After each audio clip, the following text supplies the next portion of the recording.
Assalamu alaikum and welcome again to the Aleph Podcast. Today I have with me Faran P from Club 432. We call him Faran P. He's known as Faran P. But you're probably familiar with events that he has, comedy shows, live music, and other art and related events at Club 432 and Zamzama. So welcome. How are you? Good. It's finally happening. How long have we been talking about yeah, shit? yeah. We've been thinking of doing this for a good 3-4 years. I think, if basically, since the beginning of Aleph. Yeah, basically. And well, I guess the thing is that the reason we've been talking about this is like there's a lot of parallels in our journeys, in the sense that I guess you could say we're both patrons of the arts. Definitely. And both Aleph and Club 432 or se pehle your house was like the sanctuary. Was these have been places where different artists have met others, and ideas have sprung about from those hubs.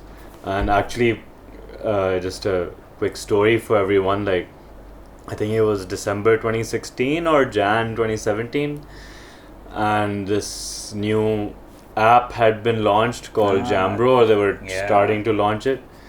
And us waqt, basically my history was like I had been in the underground music scene. I had my band, the DA Method, at the time, which was active. But I didn't know too many musicians in Karachi. I wasn't part of the session playing scene, or at the time I didn't have a studio, so I wasn't, having people coming in and out for recordings and stuff like that. So my exposure to the community of musicians and artists was fairly limited. I was in my own silo. But when this Jambro launch was happening, someone invited me to your place. You even got your Jambro video, right? The Void one. Yeah. Remember that? Yeah. Put that up. Yeah. That was the trippiest Jambro video. Who shot that? I think Yasir ने किसी से बनवाई थी. पता नहीं, मुझे लगा तुमने की थी. नहीं, that wasn't me. but yeah, that was a really trippy one. But yeah, at that time someone invited me to your place. Like I didn't know who Faran P is. Faran P के घर आ जाओ, एक jam or Jambro get together हो रहा.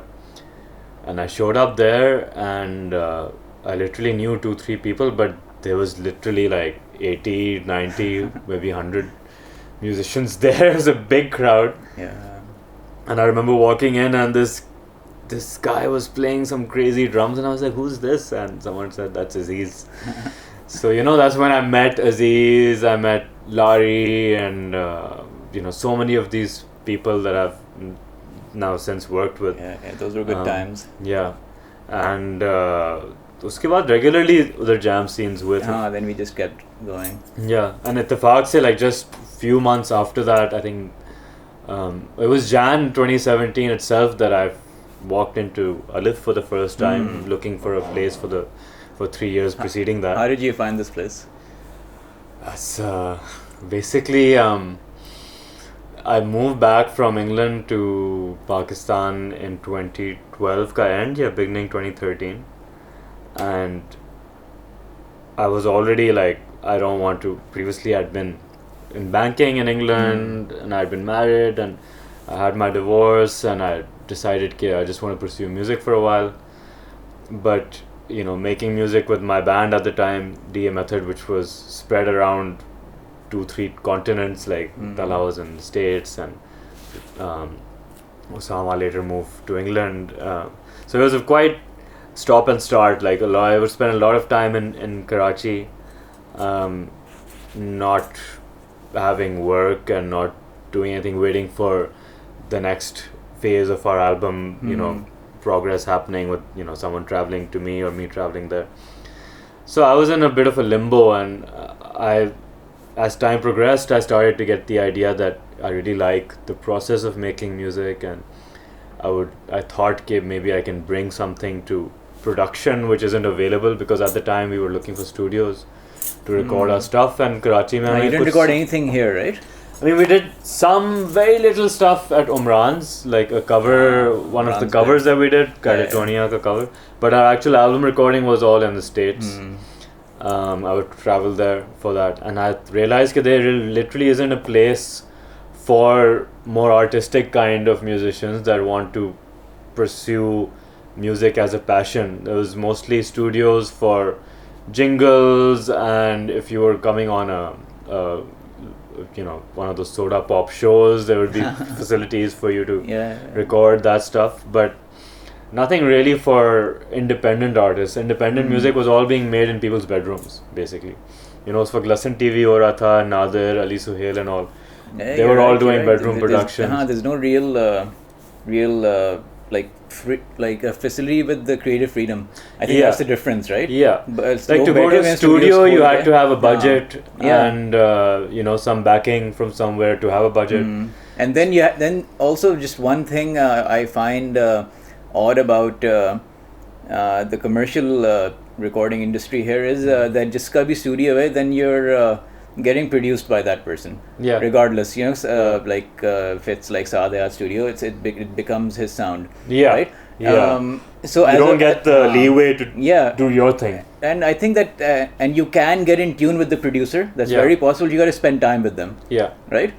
So that's what maybe this place gives people. Pehle aake, they spend time with you guys, and then you figure out कि यार उस चीज़ को बेहतर कैसे बना सकते हैं या वो किस डायरेक्शन में लेके आना है, and then you go to recording, हाँ, like so basically यही हुआ कि I realized कि कोई जगह नहीं है, then दिमाग में बिठा लिया कि I need to find a place, I need to either rent a commercial property or buy a property where I can build a studio, or I was also at the same time looking to because I'd been living in London, I'd been used to living in my own apartment away from my parents, so moving back in with them was not a long-term option for me, especially with artists coming in and out and working with that. Didn't give the privacy or the freedom to do things the way I wanted. So I wanted a space where I could do things my way, completely independently. And luckily, then that was a journey of 3 years of not being able to find a space and constantly going back to England for a few months because I still had my apartment there.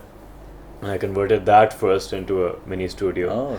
Made the living room into like a kya kehte hain, control room, and running cables down to the bedroom. Oh, really? And doing tracking. Is it there. still there? The stuff? I mean, all the gears come here now, but the apartment is still there. But yeah, I had my first run with production there, and then I was sure okay yahi karna. And then fast forward a couple of years, found this space, walked in with my dad one day, and we had been doing a property search for years together. And when we walked in here, it was like, this is it. This is the one. Place has living space, jamming space, studio space potentially in the basement, which we're at right now. And then it took about a year to do it up properly. I moved in May 2017, and by August 2018 the studio is ready.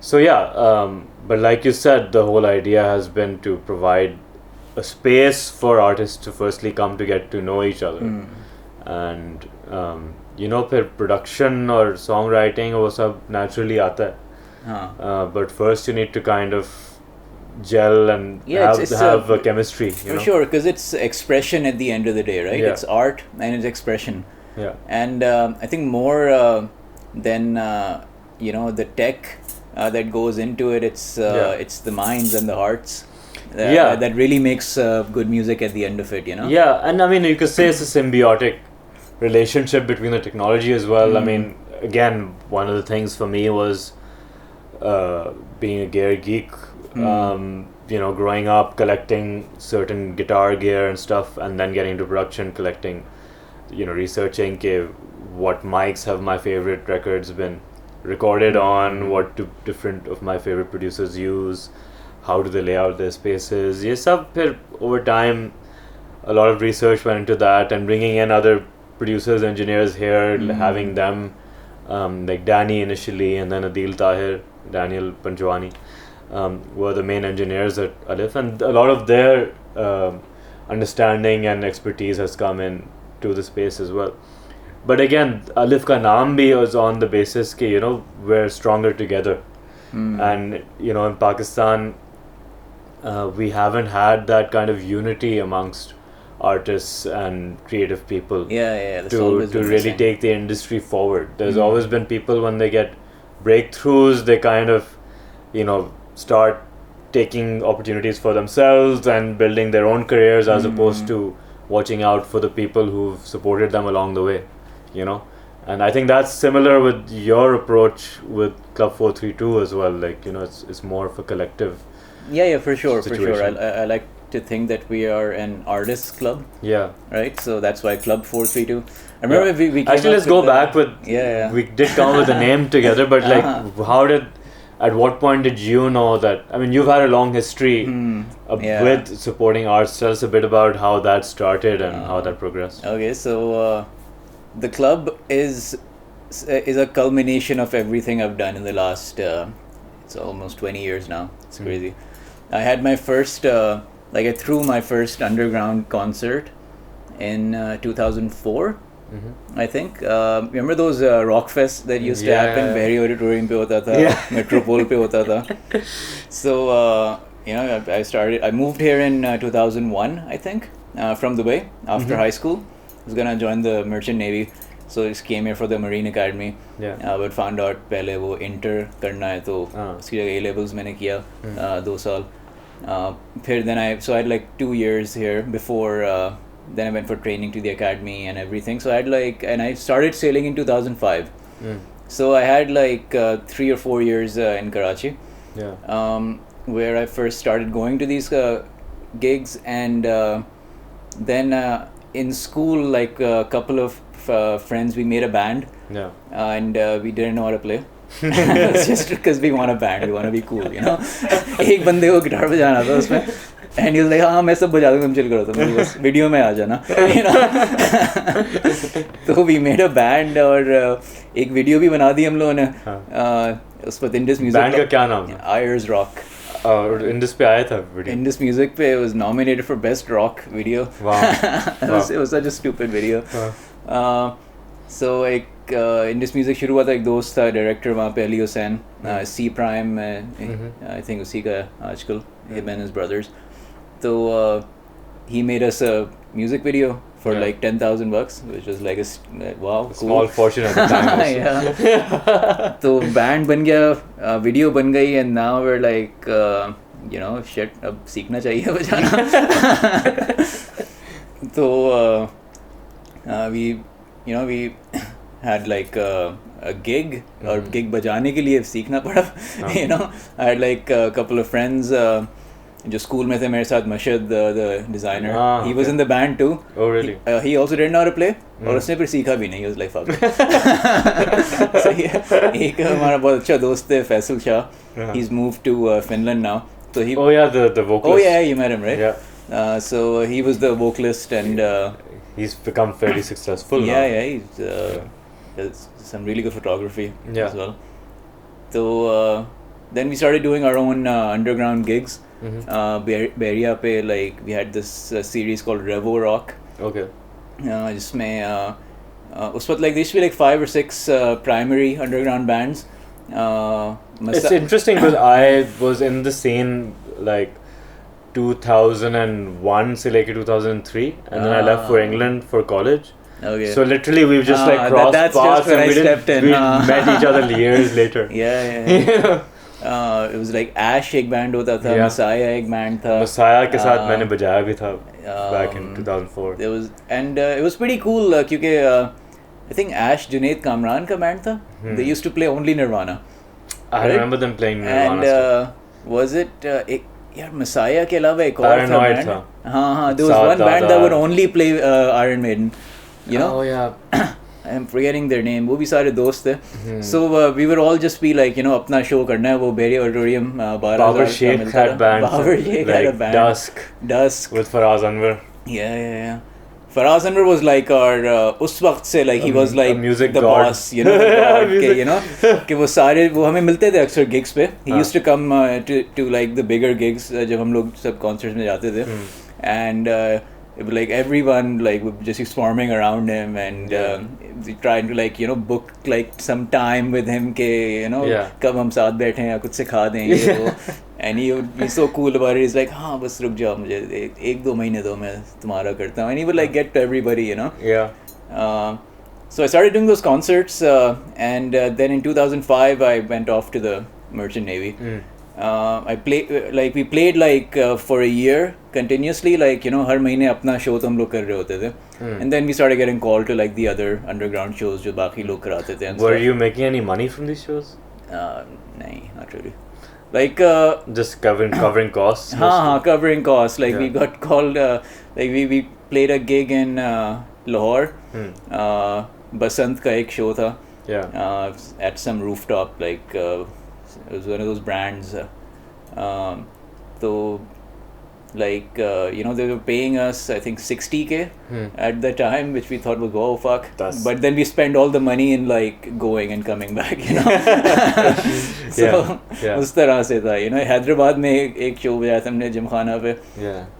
उस पे भी like, you know, we just like spent the money. We weren't even thinking about like, you know, we were just having fun. Everyone had their like half the guys were at Indus Valley.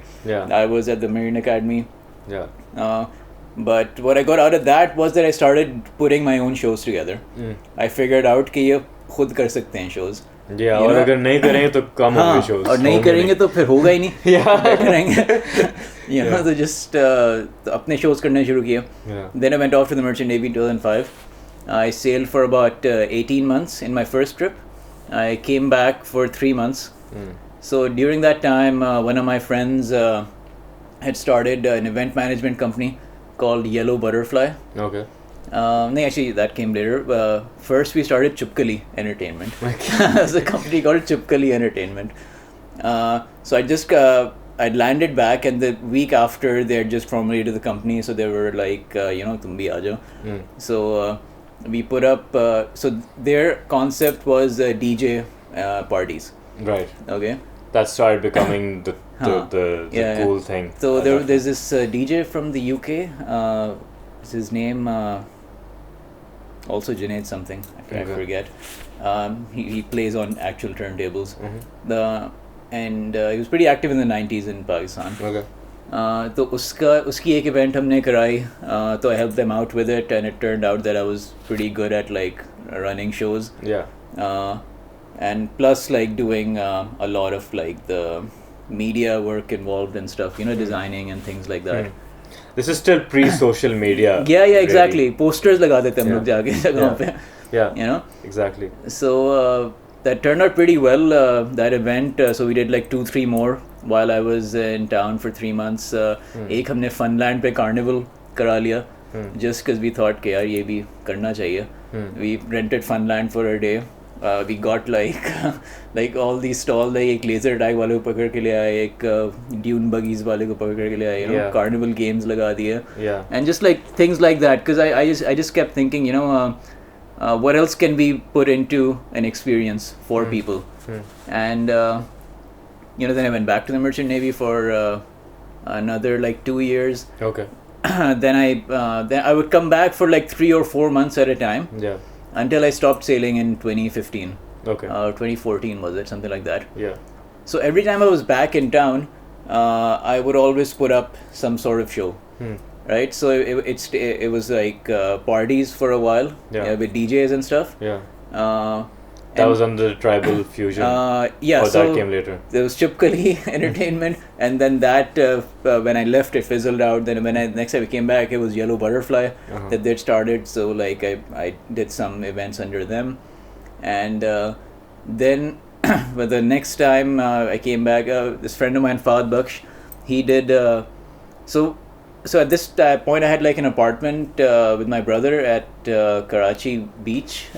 It's at Block 3, it's a building. Okay. It's on the 7th floor. It became known as the legendary 7th floor apartment because every Saturday we would just get together and just like make a lot of noise. I'll just put it that way. Aziz ka drum kit humne us apartment mein lagaya hua tha. This is what year? This is like 2007, 8, something like that. Wow. Maybe around that. That's when tribal fusion ka concept started. It was so my friend Fahad Baksh, he had started DJing. Yeah. So he would like he's the one who would like put the party, call people, put the party together, because he wanted to DJ at every party, you know. तो वो लोगों को बुलाता था, फिर Aziz would always be around. तो you know, एक दिन दरबूका पड़ा हुआ था. I got Aziz darbuka from one of my trips. Nice. I was in Turkey. I think it was 2007.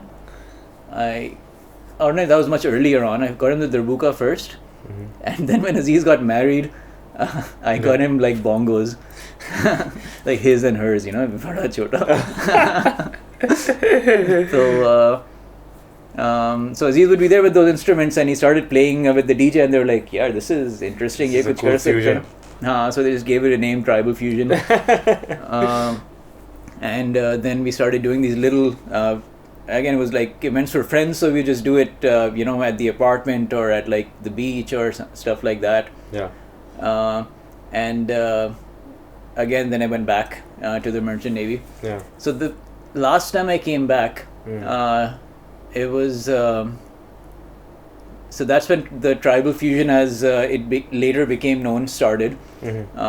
Because it was my 30th birthday. Remember that? We called it Tribal Fusion XXX, because like 30, you know, 3 X's. And I had I was I had a house with a friend that I was working with. It was his house at Tanzim. So I invited all my friends over there as a birthday party thing. A big garden and everything. And we had a party that lasted like 3 days, you know. And again, the setup I had just gotten it like, you know, done nicely, just because I knew all the vendors and everything. So it looked really nice. It went on for 3 days, if you know what that entails, you know. And and people were like, you know, what was this? What is this? How did this happen in Karachi? You know. And Faisal Beg's brother, Faran P, who's older than him, who Faisal says taught him how to play and everything. He came and played at the event. Right? He just came with one of our friends and को invite किया हुआ था. And they were like, you know, this guy plays. I was like, so what do you need and stuff? He's like, oh, let me just bring my laptop or yebo. And because it was a really long event, so after some time he just got on stage and he started playing. And he was like, you know, this is fun. It's a great crowd. You know, it looks great. And security, that was the main issue in those days, you know, staying safe. And he was like, yeah, this is so cool. After the event, he was like, Achha, let me introduce you to my brother. You know, and then Faisal and I spoke, and we really connected on a lot of levels. And he's like, yeah, let's do a show. So the month after that, we did a show called Tribal Fusion Awakening with Faisal Beg. That was also a hit. And the month after that. So now at this point, were you making money from this? Or was it just a hit in terms of it was a buzz and it was a good scene? I mean, yeah, it was. I never made money from Tribal Fusion. It was. I always lost money. It's ridiculous. I mean, so I when I figured out the formula, when I got everything streamlined, at that point people stopped wanting to pay. Because they were all like, you know, हमसे लोगे पैसे, उनको दोस्त तो हमारे and stuff like that. ये बड़ा मसला है. And it would be so like weird because I'd gotten to know everyone so well. They would always be a direct connection to me, so they would always like call me to the gate when they got there. And then I'm like stuck arguing with them, and I'm like, come on, dude. But we did that for like a year. Massive events. You know, every one with a cool theme. And had a really good time doing them. But again, at some point, so what I was doing was, and we had some really good musicians on this as well, right? Umran has played like 3 or 4 tribal fusions. Umran was someone that always volunteered. He's gonna show up. You know, he'll be there. Effort. Sarah Haider has played a tribal fusion. Ehsan Bari's played a couple of them. Bakas, Gul, Zulkarnain with the flute and everything. And the best DJs in the country. Jo bhi tha, everyone was on Tribal Fusion. In Karachi, I guess. We never got to Lahore. I mean, we did some we did some really good shows, and at some point it started becoming for the people, not about the music that I was trying to show them. That you can do something called fusion electronica. Yeah. You can play electronica music with a live ensemble. Yeah. And like, did you have an like a vision ke ye karke main you can create some kind of movement or change, and or like what was the whole... So what I always thought was that just a DJ playing was too monotonous. Right. I mean, I was never into like the 4x4 dick chick. I was like, there's got to be more. You need like a dimension to it. You got to have like some sort of dynamic live element to it. And what I eventually wanted to do is what we did the last ever Tribal Fusion. It was the only real one. It was called Tribal Fusion Electro Symphony. Uspe Zoe was on the lineup. Waqas and Gul had a band with Seth, the bassist. Right. And Sounds of Karachi, the whole ensemble, and with including Faraz Anwar. Oh, okay, that's the and with Aziz, Aziz on drums, and then Bilal and Faisal DJing at the end. So at the Sounds of Karachi set, right? Usme DJ nahi tha, but they played electronica. That's interesting. So that's what I wanted to get to, and I think finally like somebody understood ke wo karna kya hai, and everyone which is kind of like what Cosmic Fluid is becoming basically, now. Yeah.